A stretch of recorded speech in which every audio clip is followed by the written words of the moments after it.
أبي هريرة عن النبي صلى الله عليه وآله وسلم إن الله تعالى قال من عاد لي وليا فقد آذنته بالحرب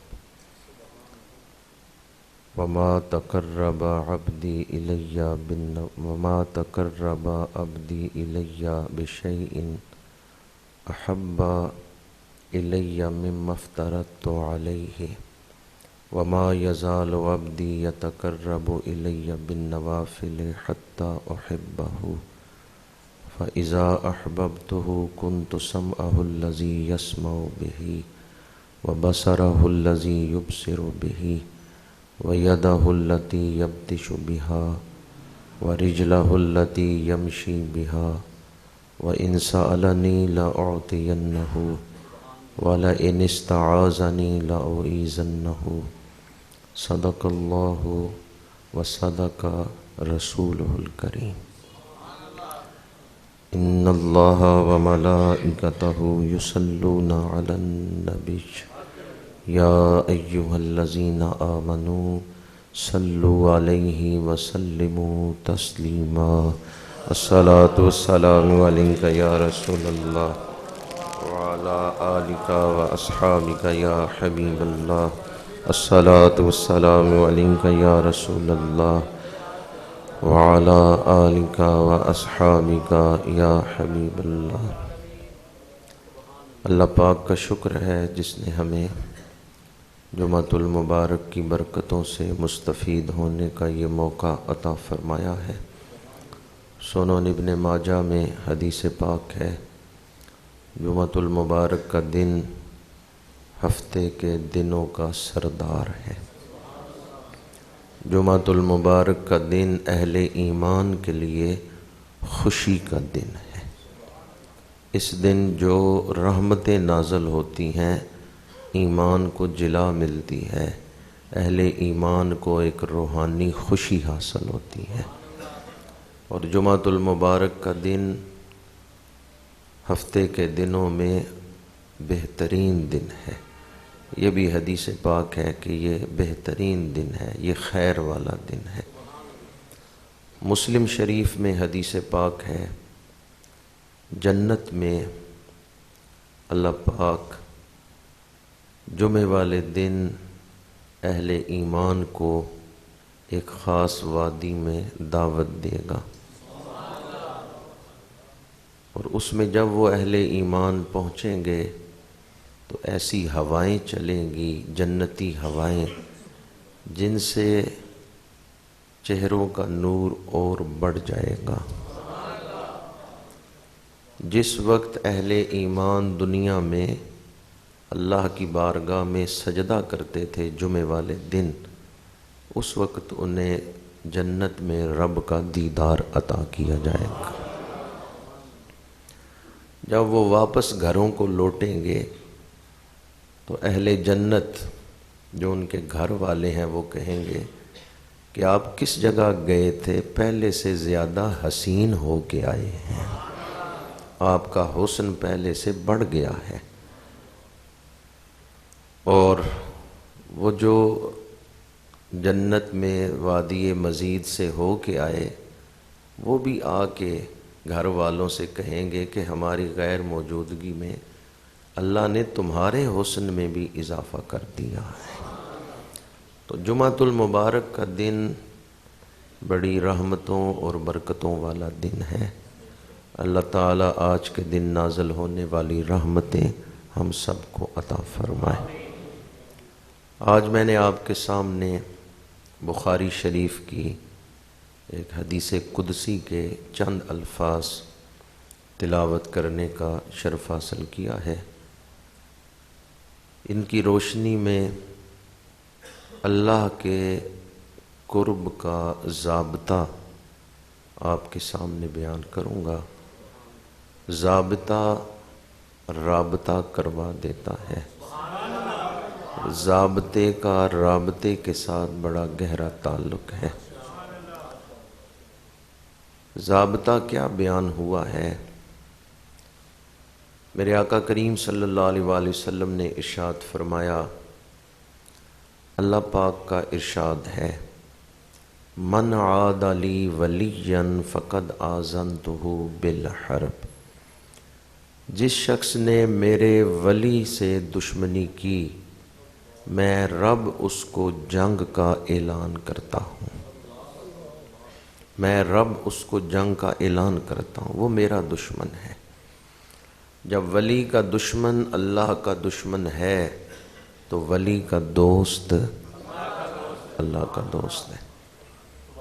یہ مرتبہ ایک بندے کو کیسے مل گیا کہ اللہ تعالیٰ اس کے دشمن کو اپنا دشمن کہہ رہا ہے؟ یہ مرتبہ ایک انسان کو کیسے مل گیا کہ خالق اس انسان کے دشمن کو اپنا دشمن قرار دے رہا ہے؟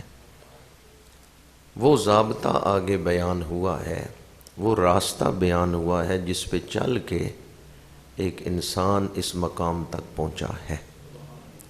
فرمایا وما تقرب عبدی الی، میرا بندہ کسی شے کے ذریعے میرا قرب حاصل نہیں کرتا، بشیء احب الی مما افترضت علیہ، مگر سب سے زیادہ قرب حاصل کرتا ہے فرائض کو ادا کرنے سے۔ فرائض کی ادائیگی سے ایک انسان اللہ کا قرب پا لیتا ہے۔ مومن اللہ کے قریب ہوتا ہے فرائض کو ادا کرنے سے۔ جب میں فرائض کا لفظ بول رہا ہوں تو آپ کے ذہن میں نماز کے فرائض آ رہے ہیں کہ فجر کے 2 فرض ہیں، ظہر کے 4 فرض ہیں۔ ٹھیک ہے، یہ فرائض بھی اس میں شامل ہیں، لیکن اس سے مراد صرف نماز کے فرائض نہیں، بلکہ شریعت نے جو جو چیزیں ہم پر فرض کی ہیں وہ ساری اس میں شامل ہیں۔ اور ایک مومن پر سب سے پہلا فرض جو ہے وہ ہے دین کا علم حاصل کرنا۔ طالب العلم فریضۃ علی کل مسلم و مسلمۃ، ہر مسلمان مرد اور عورت پہ دین کا علم حاصل کرنا فرض ہے۔ بنیادی باتیں دین کی سیکھنا، نماز فرض ہے تو نماز کا علم حاصل کرنا بھی فرض ہے۔ ایک بندہ نماز نہیں پڑھتا، گناہ گار ہے، کافر نہیں ہوگا، گناہ گار ہے، لیکن اگر وہ نماز کی تضحیق کرتا ہے، نماز کا مذاق اڑاتا ہے، نماز کو معمولی سمجھتا ہے، تو پھر وہ کافر ہو جائے گا۔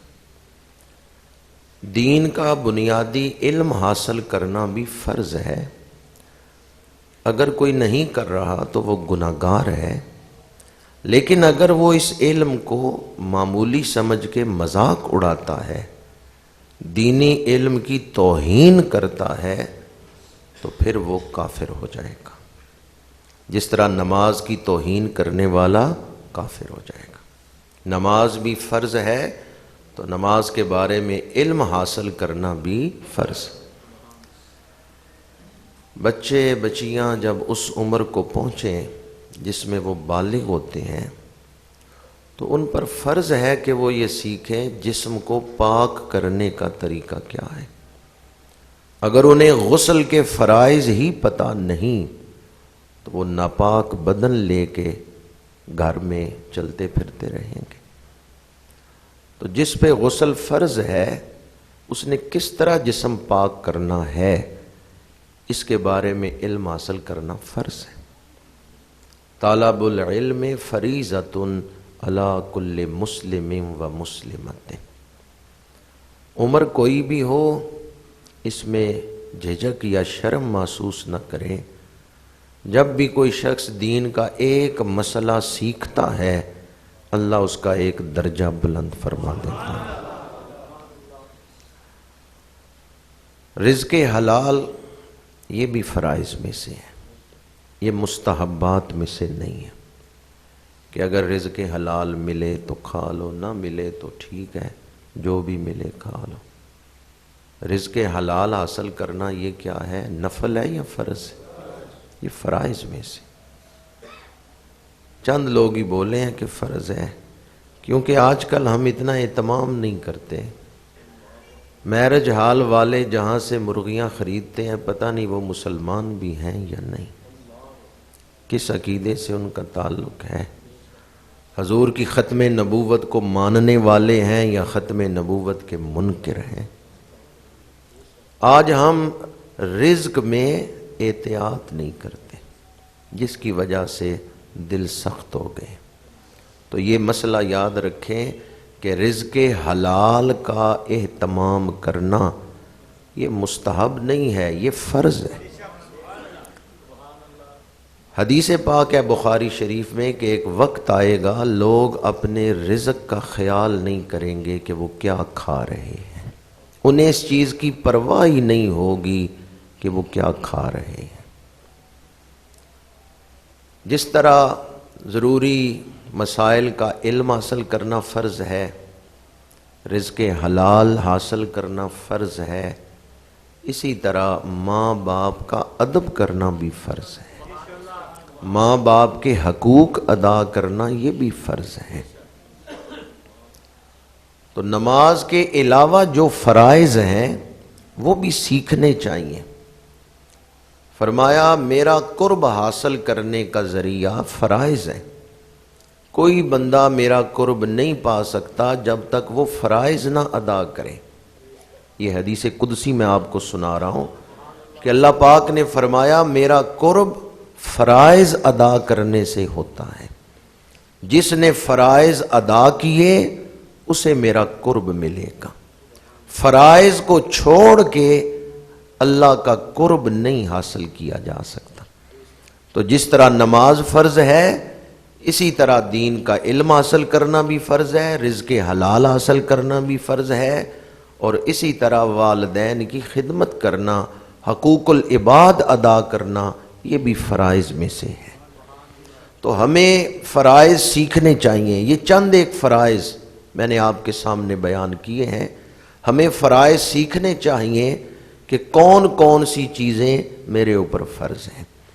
فرائض کے بعد فرمایا میرا بندہ نوافل پڑھتا ہے، وما یزال عبدی یتقرب الی بالنوافل حتی احبہ، میرا بندہ نوافل میں پابندی کرتا ہے یہاں تک کہ میں رب اس سے محبت کرتا ہوں۔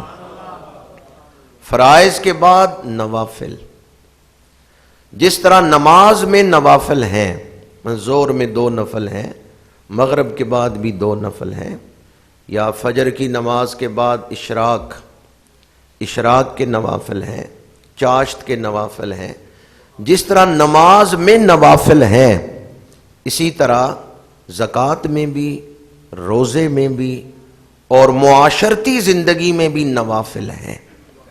جس کے پاس 1 لاکھ روپیہ ہے، سال گزرا ہے نصاب پر، تو 1 لاکھ روپے کے پیچھے 2500 زکوٰۃ ہے۔ یہ 2500 ادا کرنا فرض ہے، لیکن دینے والے نے 2500 نہیں دیا، 5000 دے دیا۔ مفتی صاحب نے کہا 2500 فرض ہے، تم 5000 کیوں دے رہے ہو؟ اس نے کہا 2500 تو وہ ہے جو فرض ہے، باقی 2500 میں اپنی خوشی سے نفلی صدقہ دے رہا ہوں۔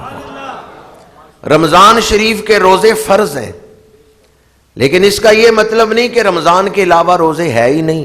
ہر سوموار کو حضور روزہ رکھتے تھے، چاند کی 13، 14 اور 15 کو حضور روزہ رکھتے تھے۔ تو ارشاد فرمایا حدیث قدسی میں کہ جب کوئی بندہ فرائض پورے کرے اس کے بعد نوافل ادا کرے، نماز کے نوافل، نفلی صدقہ، نفلی روزے۔ کوئی آدمی سڑک پار کر رہا ہے، اس سے سڑک پار نہیں ہوڑی، بورے کا ہاتھ پکڑ کے اسے سڑک پار کروا دینا، کسی نابینے کا ہاتھ پکڑ کے منزل تک پہنچا دینا، یہ بھی نفلی کام ہیں جن سے اللہ کا قرب حاصل ہوتا ہے۔ نوافل کی پابندی سے بندہ اس مقام پر پہنچتا ہے کہ اللہ تعالیٰ پھر اس بندے سے محبت فرماتا ہے۔ تو ضابطہ کیا ہے؟ پہلے فرائض پھر نوافل. جو ان دونوں کی پابندی کرے گا، فرائض بھی ادا کرے گا، نوافل بھی ادا کرے گا، اللہ تعالیٰ اس بندے کو اپنا محبوب بنا لے گا. وہ کتنا خوش نصیب ہے جو اللہ کا محبوب بن گیا، ہے مخلوق پر خالق کا محبوب بن گیا.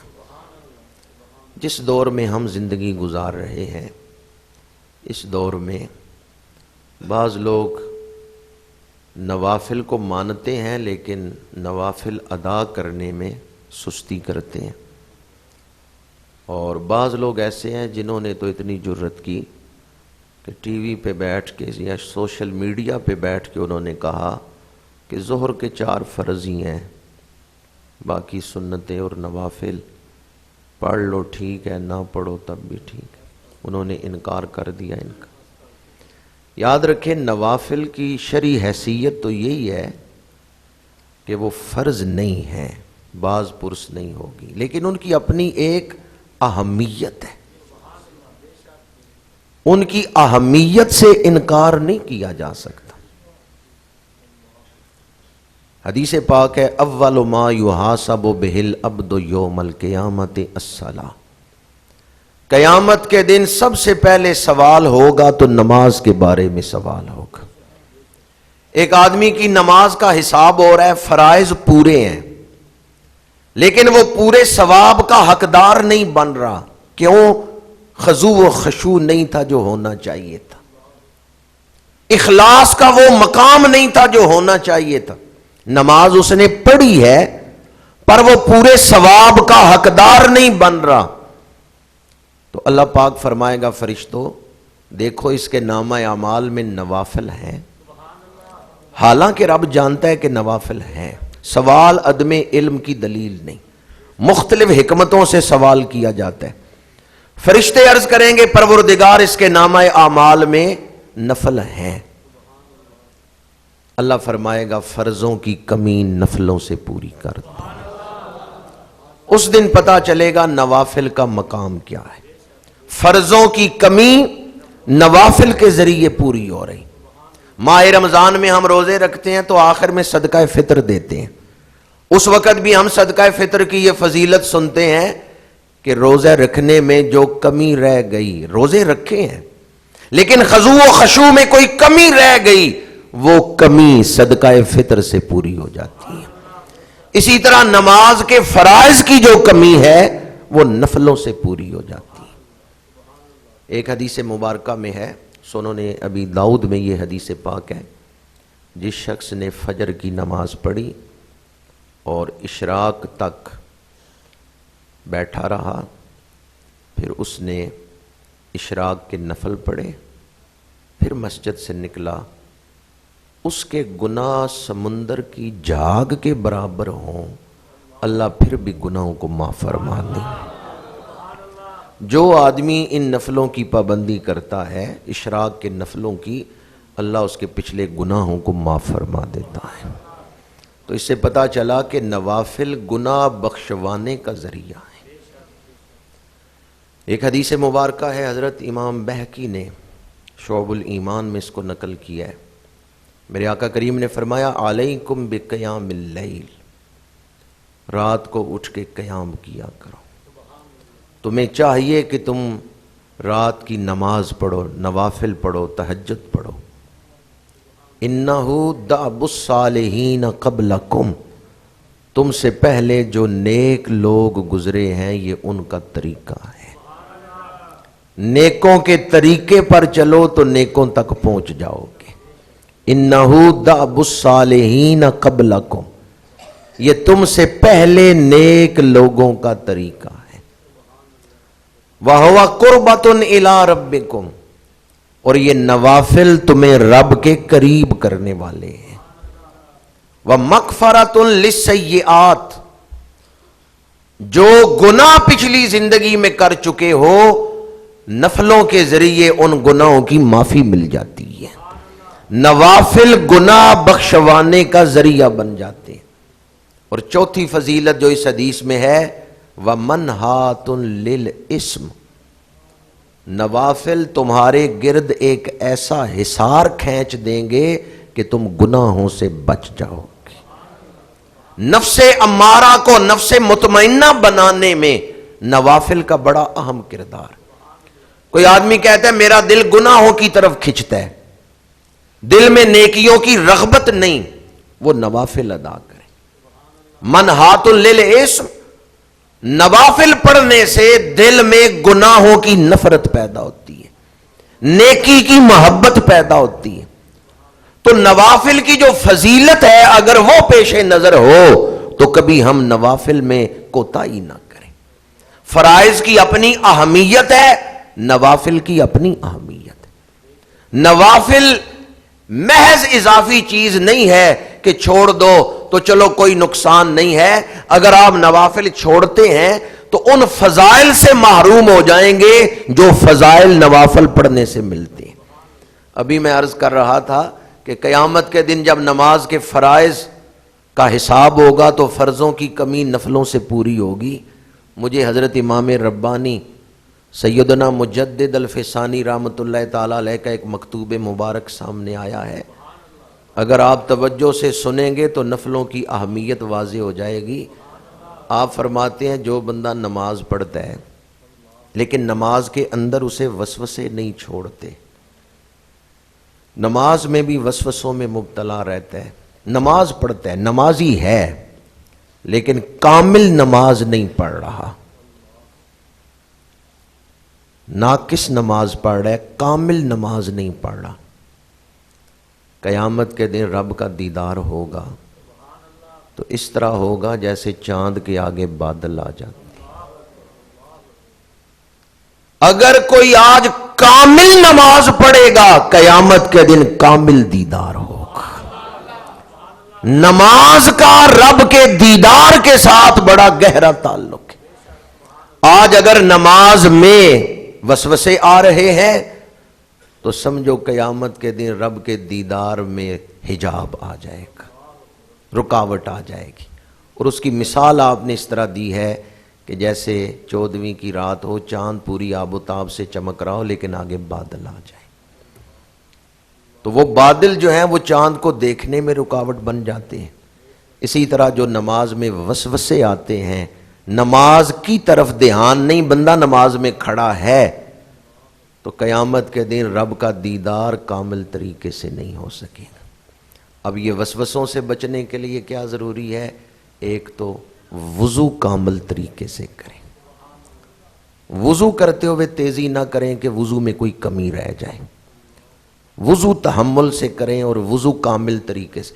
وضو کامل ہوگا تو نماز بھی انشاءاللہ کامل ہوگی۔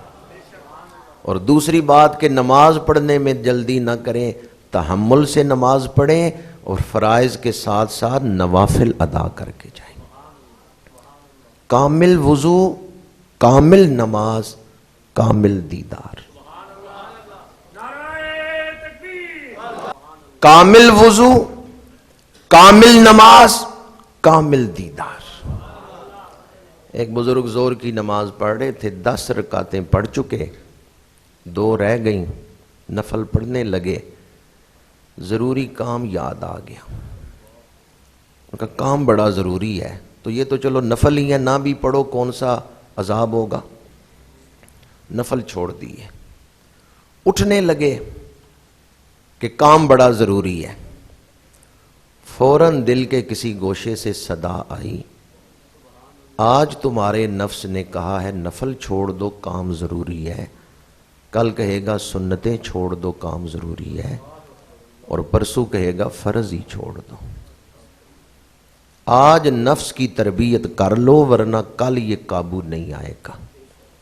تو ان بزرگوں نے کیا کیا؟ انہوں نے کہا اچھا 2 نفل چھوڑ دوں، میں 2 نہیں میں 4 پڑھ کے جاؤں گا، 2 وہ پڑھوں گا جو زور میں پڑھنے تھے، 2 اور پڑھوں گا کہ یہ خیال کیوں ذہن میں آیا ہے۔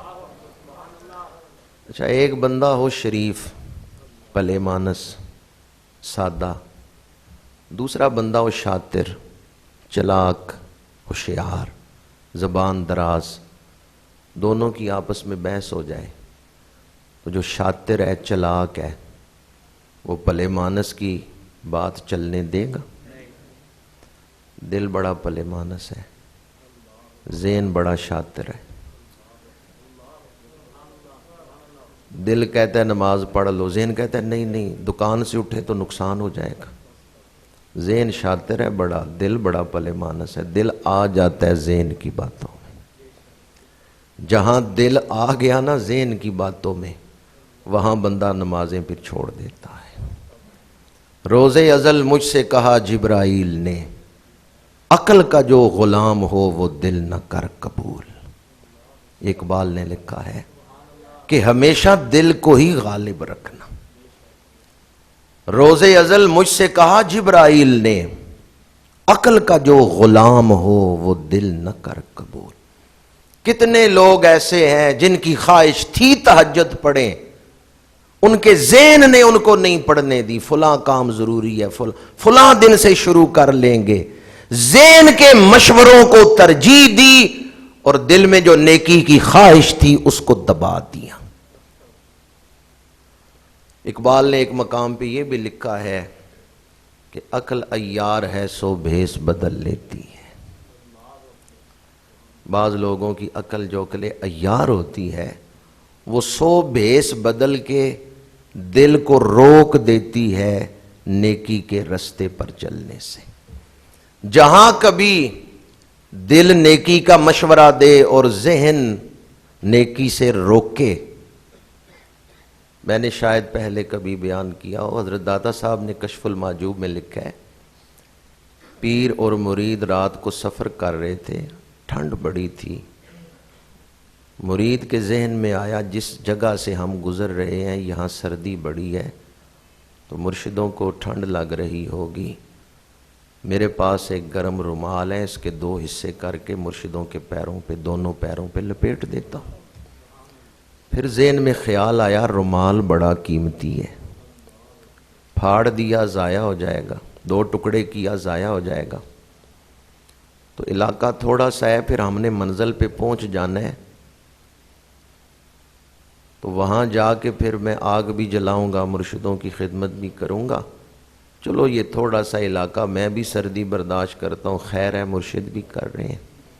راستے میں گفتگو بھی ہو رہی تھی، منزل پہ جب پہنچے تو مرید نے کہا حضور یہ الہام اور وسوسے میں کیا فرق ہے؟ الہام فرشتے کی طرف سے ہوتا ہے، وسوسہ شیطان کی طرف سے ہوتا ہے، ان دونوں میں فرق کیا ہے؟ مرشدوں نے کہا پیر اور مرید اکٹھے سفر کر رہے ہوں، سردیوں کی رات ہو، مرید کو خیال آئے کہ رومال کے دو ٹکڑے کر کے مرشدوں کے پیروں پہ لپیٹ دوں، یہ الہام ہے کہ نیکی کا خیال آ گیا ہے، اور پھر خیال آیا بھی کپڑا بڑا قیمتی ہے ضائع ہو جائے گا، چلو خیر ہے تھوڑا سا ہی تو سفر ہے، یہ وسوسہ ہے جس نے نیکی سے روک دیا ہے۔ تو بالعموم غلبہ ذہن کے مشورے کا ہی رہتا ہے، دل کا مشورہ ہم دبا دیتے ہیں، دل کا مشورہ ہم دبا دیتے ہیں اور ذہن کے مشورے کو ہم غالب کر لیتے ہیں۔ تو یہ مثال یاد رکھیں، ایک پلے مانس شریف بندہ کسی شاطر کے آگے بیٹھ جائے، شاطر اس کی چلنے ہی نہیں دے گا۔ عقل عیار ہے سو بھیس بدل لیتی، وہ طرح طرح کے مشورے دل کو دیتا ہے۔ مشرب صدیق اکبر کیا ہے؟ پروانے کو چراغ تو بلبل کو پھول، بس صدیق کے لیے ہے خدا کا رسول، بس جو حضور نے فرمایا ہے وہی میرا ایمان ہے، اپنی عقل کو وہاں قربان کر دو، عقل قربان کن با پیش مصطفیٰ۔ تو نوافل کی اہمیت بیان کرتے میں یہ عرض کر رہا تھا کہ نوافل کی پابندی کرنے والا رب سے اظہار محبت کر رہا ہے۔ بعض اوقات اولاد ماں باپ سے کہتی ہے کہ ہمیں آپ سے بڑی محبت ہے، شاگرد استادوں سے کہتے ہیں ہمیں آپ سے بڑی محبت ہے، دوست ایک دوسرے سے کہتے ہیں کہ ہمیں آپس میں ایک دوسرے سے بڑی محبت ہے۔ اگر بندہ رب سے کہنا چاہے کہ میں تیرے ساتھ پیار کرتا ہوں تو کیسے کہے؟ وہ دو نفل پڑھ لے۔ یہ نفل پڑھنا رب سے اظہار محبت ہے۔ جب دل میں خیال آئے نا نفل چھوڑ دو، خیر ہے، نفل ہی ہے، جلدی ہے، فلاں کام کر لیں، تو اس وقت یہ بات یاد کریں کہ میرا نفس رب سے اظہار محبت کرنے سے مجھے روک رہا ہے، تو میں نے تو اظہار محبت کرنا ہے۔ یا اللہ میں تیرے ساتھ محبت کرتا ہوں، 2 رکعت نماز نفل، اللہ اکبر۔ یا اللہ میں تیرے ساتھ محبت کرتا ہوں، اللہ اکبر۔ نفس روکے بھی جلدی ہے، آپ 2 رکعت نماز نفل پڑھیں اس نیت سے، محبت تو اپنی حیثیت کے مطابق ہی کرنی ہے، پر یا اللہ جو مجھے سمجھ ہے، جتنا مجھے شعور ہے، میں اس کے مطابق ہی محبت کر رہا ہوں۔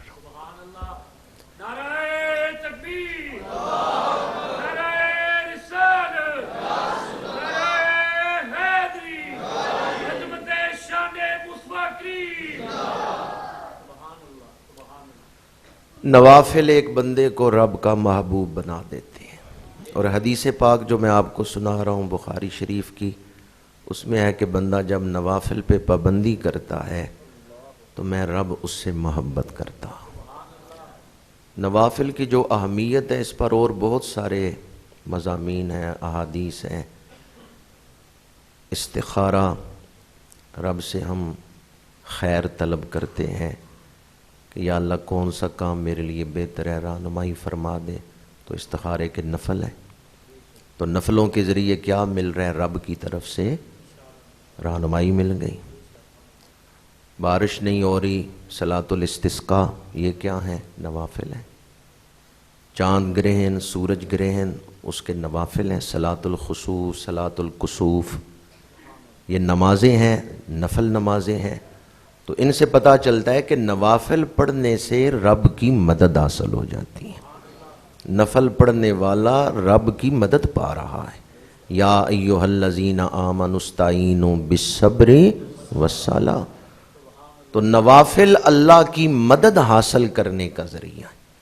اب جو حدیث سنا رہا ہوں اس کے بعد تو میرا خیال ہے کوئی مومن نفل نہیں چھوڑے گا۔ حضرت ربیعہ وضو کرا رہے ہیں، مشکات شریف میں حدیث پاک موجود ہے۔ میرے آقا کریم نے فرمایا سل، ربیعہ مانگو کیا مانگتے ہو؟ مطلقاً فرمایا جو مانگنا ہے مانگ لو۔ وہ کتنے خوش نصیب تھے جو اللہ کے محبوب کو وضو کرا رہے ہیں۔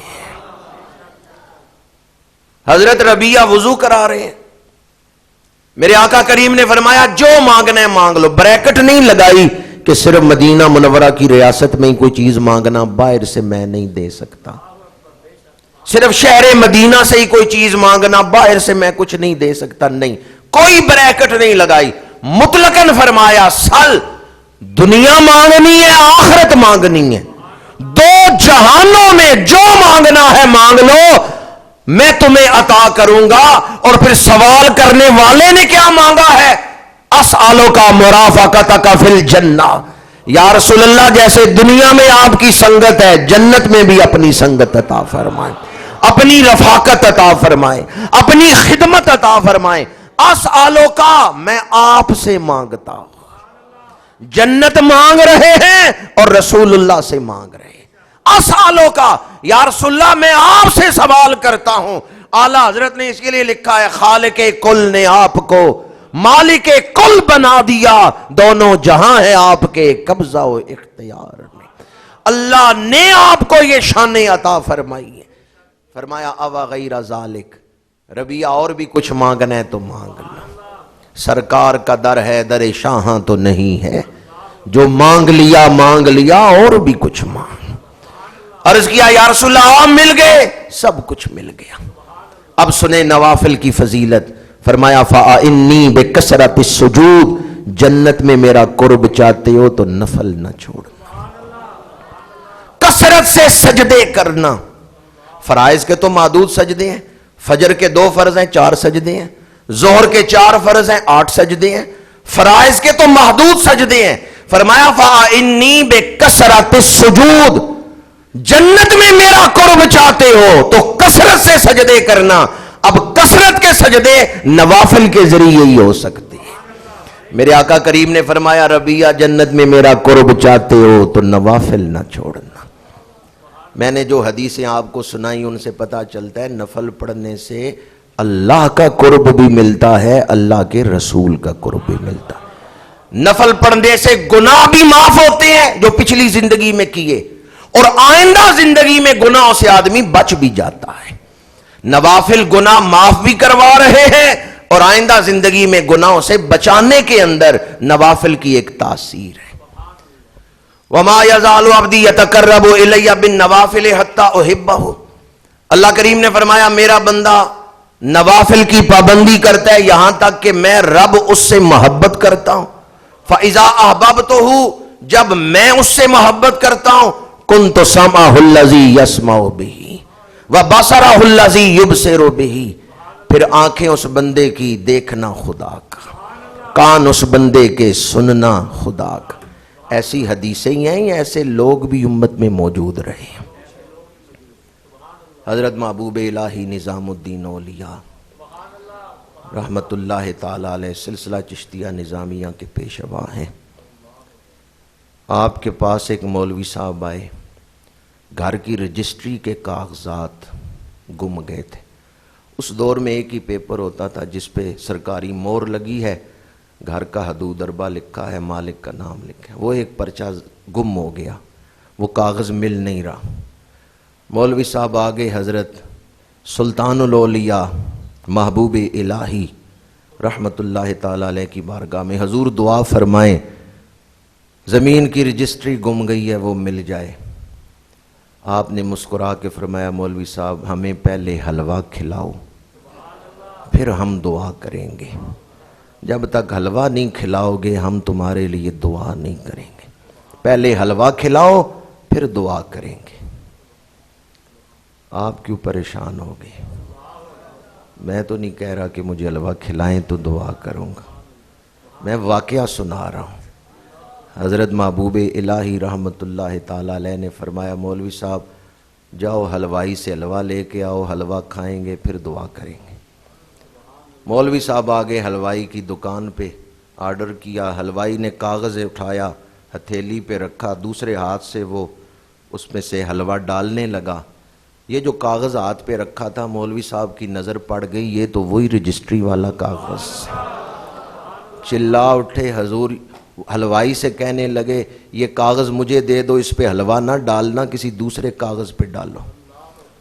حلوائی نے وہ کاغذ دے دیا، مولوی صاحب کو، حلوائی کو نہیں پتا تھا یہ کتنا اہم ہے۔ اس نے وہ کاغذ دے دیا مولوی صاحب کو، دوسرا کاغذ اٹھا کے ہاتھ پہ رکھا اور حلوہ ڈالا، مولوی صاحب کو دے دیا۔ اب ایک ہاتھ میں رجسٹری کا کاغذ، ایک ہاتھ میں حلوہ۔ مولوی صاحب پہنچ گئے دربار نظامی میں، حضرت سلطان الاولیاء نے مسکرا کے فرمایا دعا کی ضرورت ہے یا بغیر دعا کے ہی کام ہو گیا ہے؟ انہوں نے عرض کیا حضور کام تو آپ کی نگاہ سے ہی ہو گیا ہے، حلوہ لے کے آیا ہوں منہ میٹھا کرانے۔ آپ نے فرمایا نہیں ہم حلوہ نہیں کھائیں گے، یہ حلوہ بھی اپنے گھر لے جاؤ، اپنے بچوں کو ہی جا کے کھلاؤ، ان کا دل خوش کرو کہ رجسٹری مل گئی۔ حلوہ بھی گاڑی بھیج دیا، خود نہیں استعمال فرمایا، تو پھر حلوائی کی دکان پہ کیوں بھیجا تھا؟ اللہ کے ولی نے دیکھ لیا کاغذ کہاں پڑا ہوا ہے، کیسے مل سکتا ہے؟ صرف حدیثیں ہی نہیں کتابوں میں کہ آنکھیں ولی کی اور دیکھنا خدا کا، ایسے لوگ بھی امت میں موجود رہے ہیں۔ پھر اللہ کے ولی نے اس شخص کو حلوائی کی دکان پہ بھیج دیا، کاغذ بھی مل گیا، منہ بھی میٹھا ہو گیا۔ سارے لوگ برابر نہیں، جس طرح لوگ برابر نہیں ہیں اس طرح سب کی نظر بھی برابر، کسی کی نظر بڑی تیز ہوتی ہے، وہ حجابات کو پھاڑ کے دیکھ لیتی ہیں۔ یہ نظر کیسے ملتی ہے؟ جو فرائض کی پابندی کرے، جو نوافل پر استقامت اختیار کرے، پھر اللہ تعالیٰ بطور کرامت اس ولی کو یہ شان عطا کر دیتا ہے۔ آنکھیں ولی کی دیکھنا خدا کا، کان ولی کے سننا خدا کا، وَيَدَهُ الَّتِي يَبْطِشُ بِهَا، ہاتھ ولی کے پکڑنا خدا کا، وَرِجْلَهُ الَّتِي يَمْشِي بِهَا، اور پیر ولی کے ہیں، اللہ خاص رفتار طاقت اپنی بارگاہ سے عطا کر دیتا ہے، روحانی قوت عطا کر دیتا ہے۔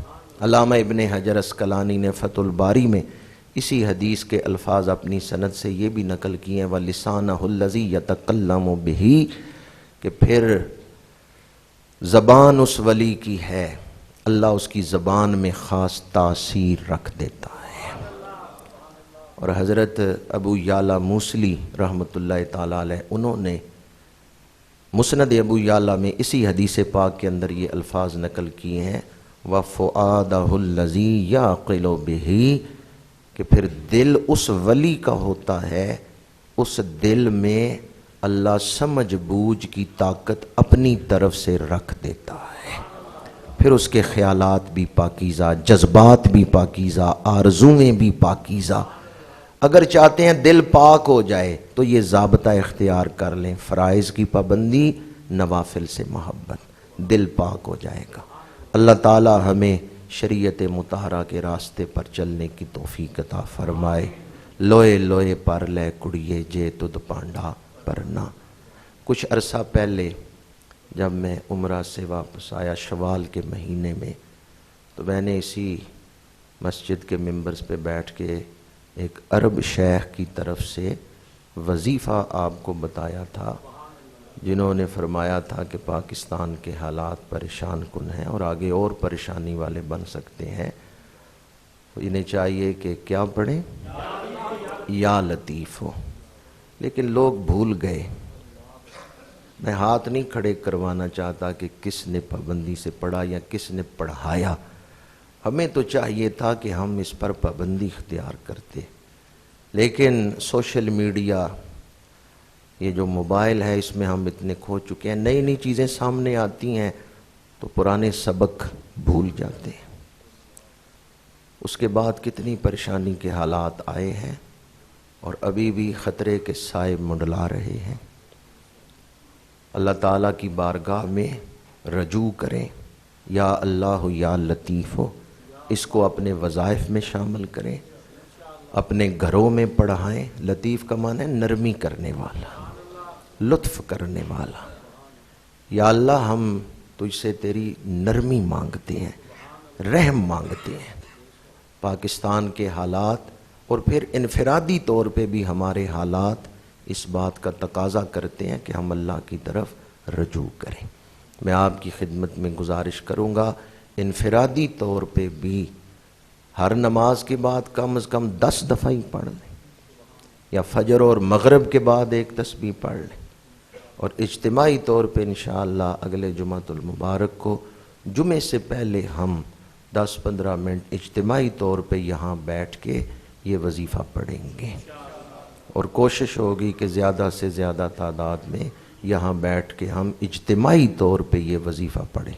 میں آپ کی خدمت میں گزارش کروں گا آئندہ جمعے جتنا جلدی ممکن ہو سکے اس وظیفے میں شامل ہونے کے لیے پڑھا کے بھی لائیں اور خود یہاں آ کے پڑھیں بھی، تاکہ جمعے کے بعد جو ہم نے پڑھا ہو کم از کم 1.25 لاکھ مرتبہ وہ ہم اصالِ ثواب کریں اور اپنی پوری قوم کے لیے اور پاکستان کے لیے اجتماعی دعا کریں۔ وآخر دعوانا ان الحمد للہ۔